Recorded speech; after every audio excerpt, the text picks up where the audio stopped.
Welcome to the Three Wisemen of Divorce, Money, Psych, and Law podcast. Sit down with the California divorce experts, financial divorce consultant Mark Hill, psychologist Scott Weiner, and attorney Shawn Weber for a frank and casual conversation about divorce, separation, co-parenting, and the difficult decisions real people like you face during these tough times.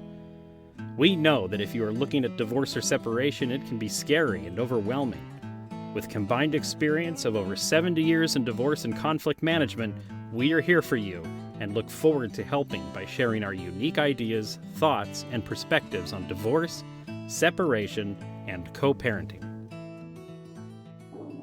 Well, Mark, here we are again. We had a lot of material last week from Stu Webb, the godfather, the grandfather of collaborative divorce. And we learned a lot from him last time, but we have even more to share. Yeah, so we're now going to go to the second part of our interview with Stu Webb, the man who created collaborative way back in the early 1990s.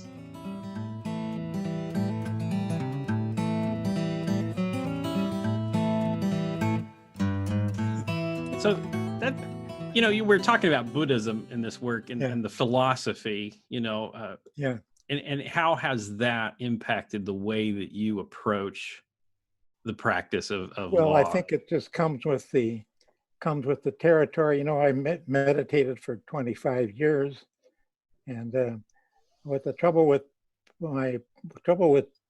Buddhist is that it was too slow. They talk about, well, maybe you can get someplace this in 20 years, maybe something will happen, in this incarnation. Yeah, exactly. It's never happens in this one. I said, well, maybe this is the last one, Oh no. And then you never quite figure that out. But they, when I did first joined the Buddhists, I did have a ceremony, and I was meditating, and I went to the big boss at the time to get the Lama, and I said, what's the next step? And they said, well, next step is 100,000 prostrations. I said, what? He said, 100,000 prostrations. Well, I did 100. And I said, no, this is bullshit. But that's, it's there's a tradition that slows things down. And we've discovered in collaborative law, for example, that we just hold those good spaces. People rise up to it. So it like any religion, we get caught up in the orthodoxy and this kind of stuff. And there's this. I was reading a story the other day where there was this master, and Zen Buddhist master, and he had a dog. So the dog, he had the meeting, the dog would get in the way, so he tied it to a post, and then they had everything work fine. And then the Lama, the dog died, so they got another dog. And then the guide dog, that the master died, so they got another dog. They bought a new dog, kind of thing. Like they keep the same thing going, and we can get caught up on that too. That they're like Shawn, I think, just said, what do you want? What do you want to do? What do you want to do? And so we get caught up on, well, there's only one way to do this, orthodoxy thing. And I say, that's the start. That's a default. Then you get creative. You can find other ways. Maybe you want to do it. And I said, you can stand on your head and do it if you want to. If it works, you look and see what works. And so that's what you can play with it. But it's best to start with something that we know it works, and then we can kind of go from there. So it frees people up, and it. What's wonderful about it is that it's like, I call it a franchise. Collaborative law, collaborative practice is a franchise. There's only one or two rules, One rule you get out if it doesn't settle. And the other for me is a higher consciousness. But you got to have, each party got to have a representation too, but very basic. Other than that, you find if you own it, then you have it's your business. And that's what's really been working well, I think, with collaboration is you get out of the way of it. Get out of the way of it, yeah. Yeah, you get out of the way of it. And give them the tools and the knowledge so they can make informed decisions. And it's so interesting when you tell people sometimes they can do what they want with this. They're like, really? I mean, they come into this process assuming that we will tell them what they have to do on every step of the way, in every part of the settlement. Well, some people don't like that. Some people are like, well, wait, we want you to tell us what to do. Exactly. Well, it is anxiety producing for people to have freedom. You know, and they're coming into professionals and they are wishing for some guidance. I don't think that that's necessarily disruptive. Oh no, it can be the limitations on freedom for people, on the other hand, are very destructive. And you know, one of the things I like about working with these guys is that I know that they're completely willing to freeform it at any point in time. On the other hand, when we have a client who is either domineering or narcissistic in some kind of way, the person who tends to be the power broker in the relationship, they will avail themselves of that freedom and use it to drive agendas and positions. And both of these guys will, softly, right. Yeah. It's like, find a way to agree with them without agreeing with them. Yeah. And say, well, those are great ideas. And what do you think about it to the other person? So you keep structurally, inviting this thing to be a woven tapestry instead of a vector. Right. You're there to, you get the situation where the one that's always been in control makes some demand and makes an offer to the other side, and you're there to kind of make sure that the other person has room to make those decisions and not to make the decision, right? And to lay back without jumping in and saying it's bullshit, but you say give them time, Shawn does this beautifully, Stu. Huh? He will. Yeah, he does. I think I hear a proposal. Is that a proposal? Okay. Well, that's when somebody's complaining. Yeah. There's the whiner. They're just complaining and complaining and complaining about it. And a lot of times it's legitimate, right? Well, I hear there's a proposal in there. Could you make that into a proposal instead of a complaint? Yeah. And I always have that. I like that rule that says that if you complain about anything, then give a solution. Mm-hmm. Yeah. Here's what I don't like what's going on now. What a possible solution would be. What would be the solution to your complaint? So you turn it around, so it's not just a no. Well, it's like, what do you propose? What do you propose? Yeah. In other words, what do you propose? That's a great idea. I see that's unsatisfactory. What do you propose? What do you want to do now? Okay. Yeah, that sucks. What are we going to do about it? Yeah. And what's beautiful about that, Stu, is that it empowers people, right? They don't have to just sit there and wallow in their sorrow. They're empowered to, wow, I really can come up with an idea. Even if I've been the one that's not necessarily been the more aggressive spouse in the relationship, I can come up with a solution. Well, I've been involved with MIT has this online thing. It's got 30,000 practitioners around the world that participate in this. And he talks about doing a you say, first start with the facts. What are the facts? Mm-hmm. Sometimes we get stuck with the facts. We just, ain't it awful? Ain't global warming terrible? Yeah, it's awful, isn't it? Yeah, it's terrible. And so you stay there. So it's always like that. Well, what's possible? What's possible from that? And you either abandon it, like a deer in the headlights, nothing we can do, or you say, what's the possibility? And then you start yeasting with that. And that's the same, that's kind of in microcosm what we do with collaborative, I think. Get Yeah. people looking that way. So Scott, I would guess, not being trained as you are, but that would engage a different part of the brain. Probably. I'm not a brain guy. I'm not either, but it just seems to me that it turns people. You can see Yeah. them operating differently. So is it? I don't know if it's a Well, part that's what brain function. You know.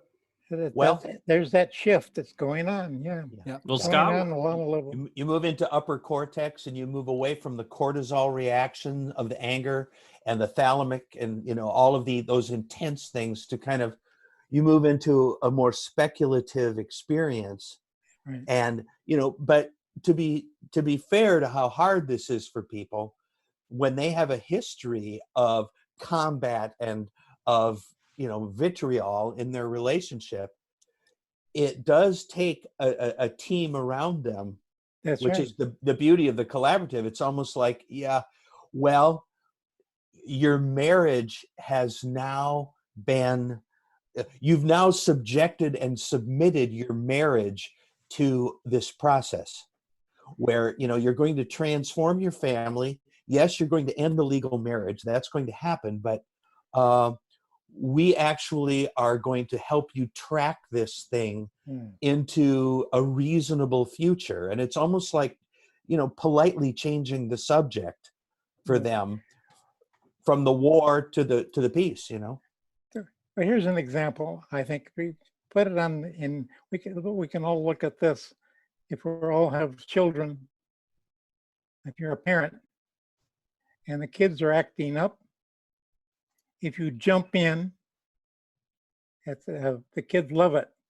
We got mom or dad in the mix with us, let's go. If the parent holds them, looks at them, sends them a little love and says something light, all of a sudden it's not working anymore. Let's go play, Same thing. If we hold that higher space, I use in that essay I wrote up recently, Rudyard Kipling's poem, If you can use your head. If you can keep your head when all about you are losing theirs, then blaming it on you. Yep, my father used to quote that to me all the time, Stu. He loved Kipling. God, That's a beautiful grew poem. up with that. It's a beautiful poem. Yeah. we're getting more and more poetic on this podcast. We are. We had We did Robert Frost a couple of weeks ago, and yeah. thank you for bringing Kipling in. Yes. So, okay. So we're talking about the arts. I understand, Stu, that you are a jazz musician. Oh, absolutely. Yeah, I'm not that. I've got 7,000 jazz tunes on my smartphone. Oh, wow. Honest to God. And I just put it on, Scrabble or whatever they call it, shuffle. Shuffle. Yeah. So I don't know what's coming up, Yeah. of all those 7,000. It's beautiful. Yeah. It's great, isn't it? I do the same. Then I've been blues on my side. I've been I've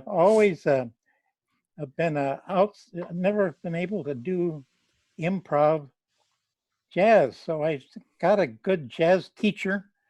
I'm playing my sax. I've been about 3 months now, and I'm really breaking through with playing from inside out. It is so exciting. Is to start with a tune and then just go for, the model is piano player. The piano player is playing, and they're talking to somebody else while they're playing the piano. Well, always amazes me when they can do that. So it's like learning to do that and letting it flow from outside. It's so dramatic to make that breakthrough, because it's like it's sort of a melody, it's sort of a theme of life, I think, that we've been used to operating from the outside in. We see what's out here and we react to it. From the inside out, we come from who we are and bring that into our world. And that teaches us to start liking the world better if we want to change it, instead of judging and this kind of stuff. Well, that's what we do basically in collaborative law, We're there staying from who we are and holding that space and helping the clients realize that they don't have to be into this conflict. But in order to do that, don't we have to have some comfort with who we are as individuals first in order to be able to do that? You have to start with yourself. That's right. You have to start. The bottom line is your work on yourself, because you can't start. That's what the shift is about now. We've always been hierarchy. Mm-hmm. Everything is up here. And what's happening with this shift is it's becoming horizontal. We're beginning coming from the bottom up instead of from the top down. Mm-hmm. Police are top down, military is top down, corporations are top down. Mm-hmm. Hopefully collaborative law is more in the horizontal, because here we got four members of a team and 2 people in conflict, and we're working horizontally. None of us are telling them what to do. That's really beautiful what you're saying there. You know, I like to hike in the Sierra Nevadas, and we have the giant sequoias here. Yeah, and beautiful. they get to be these big, beautiful trees, but their root systems are actually really shallow. And they're always going to be in a grove, and their root systems are always interconnected. And the only way that a sequoia dies is it just falls over one day. That's what kills a sequoia. Yeah. But when the roots are interconnected, they hold each other up. That's right. And I think that's a lot like how it is when you're on a collaborative team and you're helping people, and the clients become part of the team too, because they become idea generators. Absolutely. And when we support each other and we're interconnected horizontally, like what you're saying, there's some great things that can happen, right? Yeah. And that's how we had to change the way the relationships were among the professions in order to do this work. Exactly. So when you trained me in 2001, I wrote this sort of long letter afterwards to all of you guys. I might have sent it to Peggy, but I think she shared it. And what happened was I said, look, you have a wonderful concept, but you don't know what to do with the financial. And we need to know if we're in or we're out. And then about 6 months later, you asked me to join the training team. And I remember I said something along the lines, well, I'm delighted to do this, but please be aware of what you're buying here. I'm going to be a very strong voice for the neutral professional to be a full team member. And if that's not what you want, don't hire me, basically. Yeah. And you guys went away and you thought about it overnight and you all came back, but you had to think about it. You guys had to discuss it before you were okay with the concept that you were going to allow the financial to be on the same level as the coaches and it wasn't the concept, Mark. It was you. They were really worried about. No, I'm kidding. That I can understand. I'm kidding. Well, toward the end of my sessions, clients would come in. We'd send them first to the financial person, and they'd gather all the facts, and they'd mediate values, and they'd work on their cost of living. They'd come with all that package of stuff, and they make sure things as best they can, that everything's covered. And they got all that stuff, and then they bring it to the table. That's wonderful. My God, then it's the tools are all there. What are we going to do with them? And so that's just so valuable to me. And the role of the coaches has just been, for me, just been magnified too. It's just a wonderful team, and we've got the ability to dissolve conflict. The more that would be a Buddhist concept too, Mm-hmm. But the more you just hold your space, then you don't have the suffering. The 4 noble truths. Everything is suffering. Suffering is called by desire. There's a way out of suffering. Now the Buddhists always said, well, there's an 8-fold path. And I say, that's bullshit, because 8-fold path is too long. How are you ever gonna go through those 8-fold paths in one lifetime, you know. Always So, looking for the more efficient approach. My That's right, goodness. exactly. You Americans. Yeah. So the Buddha always said that anyway. He said, don't listen to what I say. Just try it out. Yeah. Check it out. That's all he said. Well, and that's collaborative too, isn't it? That's Don't right. listen to what I say. What do you want to do? Try it That's out. right. See what He happens. said, you know, you When use the bow tree is the bow tree, you know, it's everywhere and it's right. every day. you use a raft to get across the river, but then you don't carry the raft. No. Oh my, oh my. You know, there's this YouTube group, the Yes Theory. Have you heard of them? They're these young guys and they just say yes to every crazy thing that people offer them. And this one guy, it was suggested that he would go with this prominent monk, and I can't remember the guy's name. He's a guru kind of guy. He said, go to him and you can be a monk for a day. You know, so he goes and they shave his hair and his eyebrows. and you know, because when you shave the hair, that's a reminder to them to let go of attachments. And he looks in the mirror and he says, wow, eyebrows are really important. I love that. But the whole so time this monk is shaving his head. He says, you know, think about your parents, how proud they're going to be of you that you've decided to go on this path. He says, well, my parents are Muslim. You know, or I can't remember what exactly he said. They're not Buddhist. That's what he said. They're not Buddhist. You know, but yeah, I mean, there's a lot of there that I think you've brought to the trade of collaborative. You yourself, Stu, has brought this to the fore. Maybe it was there with us already, but you reminded us of how important it is. You know, the amazing thing is that it's really a microcosm of life. Our collaborative law is a microcosm of life. If you kept that higher balance in your life as you went through life, your world has changed. It does. Yeah. And it's not easy to do. No. And it's not, and easiness makes it, so that's what, when you three guys are working together, that's what does it right there. You know, that's not the eightfold path, that's the threefold path.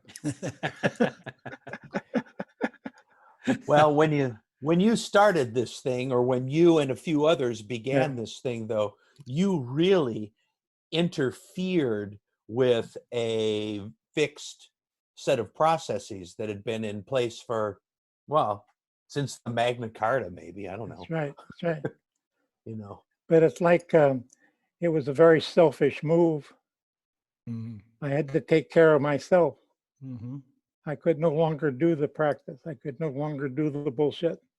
I could no longer go to work every day and take over somebody's bitching life and try to fight it and try to defend it. And it's just tearing me apart. After I was a slow learner. It took me 20 years of that before I finally caught on and said, I'm going to quit. I'm just going to quit the practice. I'm so there with you. And once I was able to quit, I said, well, maybe there's some way to do it kind of outrageously. Do what you like and don't do the rest. So you know, we all have that moment, and that's why we relate to you so much. You know, I experienced that in my career, and I remember there were some attorneys at a bar function talking about this collaborative thing. I'm like, oh, I have to do that because I could not continue in this adversarial litigation model anymore because I was doing too much harm. Well, that's exactly what happened. You know, I used the tuning fork example. Physics, you have a tuning fork and you hit it and vibrates, and that's what I did. And then all of a sudden, the other tuning fork starts vibrating. So Shawn, you started vibrating when you heard the possibility. And so it sells itself because it's freedom. I signed up right away for a training with you and Mark in Arizona. And that was, what was that, Mark? 2004, 5, something like that? Yep. Yeah. Well, I had the experience with a lawyer who we've talked about in the past, whose who did pass away, unfortunately. But she got one of our flyers to come to one of our early trainings. It would have been early 2000s. And she came to the training in Arizona, and she came up to me afterwards. Her name was Peggy. And she said, "You have saved my career." And I said, "Why did you say that?" She said, "Well, I won my greatest." She came to law late. She was in her 40s or 50s before she started practicing. And she said she won just before Christmas. She said, "I won my greatest legal victory. I got everything. I got the house. I got the kids. I got, everything. And it's my greatest victory." And I look over at the other table, and the husband, who's not my client, hands in face, tears streaming down, sobbing. And I turned to look at my client, and she's doing exactly the same. And she said, "What have I done to this family?" She went home and told her husband she was quitting. Then she got a flyer for collaborative, and she said that saved her in the practice. So I think it's not uncommon that you lawyers experience that. Well, I think we lose connection with our humanity. I believe that everybody, most people, I'm sure there's some bad apples out there, but most people are good inside and want to do good. Call it whatever kind of spiritual thing you want to call it, but there's just an inherent goodness in people. And when you're in conflict with that inherent goodness, you're not going to be happy. What brings to my mind, before I was doing litigation or divorce, I was a corporate lawyer in a firm, and we represented a big tire company. And there was an accident in southern Minnesota where this truck tipped over, killed a boy, and the tire was a defective tire. It was supposed to only be on piggyback trailers, and so we're defending. I'm defending the tire company, and this boy's lost his life and spent no money to really support this litigation, and they just dried up and went away. So we won, right? Jesus. You've never forgotten it, have you? That still comes back to haunt me. Yeah. Well, you weren't. You're not in. You're in conflict with And yourself. we got credit. We got company really loved us. I bet. Yeah. Jeez. But look at what you've done now. Yeah, so you started this movement, and you've rung a lot of pitchforks are ringing because of what you started. But you see, what's the great thing is that everybody does it. You see, I just did it first for myself. Yeah. Just for my life, So everybody does that for themselves, but they find out they're doing it for everybody. And that's the great thing about Buddhism. It says everything you do is for the benefit of all sentient beings. So that's the basic root of Buddhism. That you learn that everything you do that is a merit is for the benefit of all sentient beings. So the goal is not personal.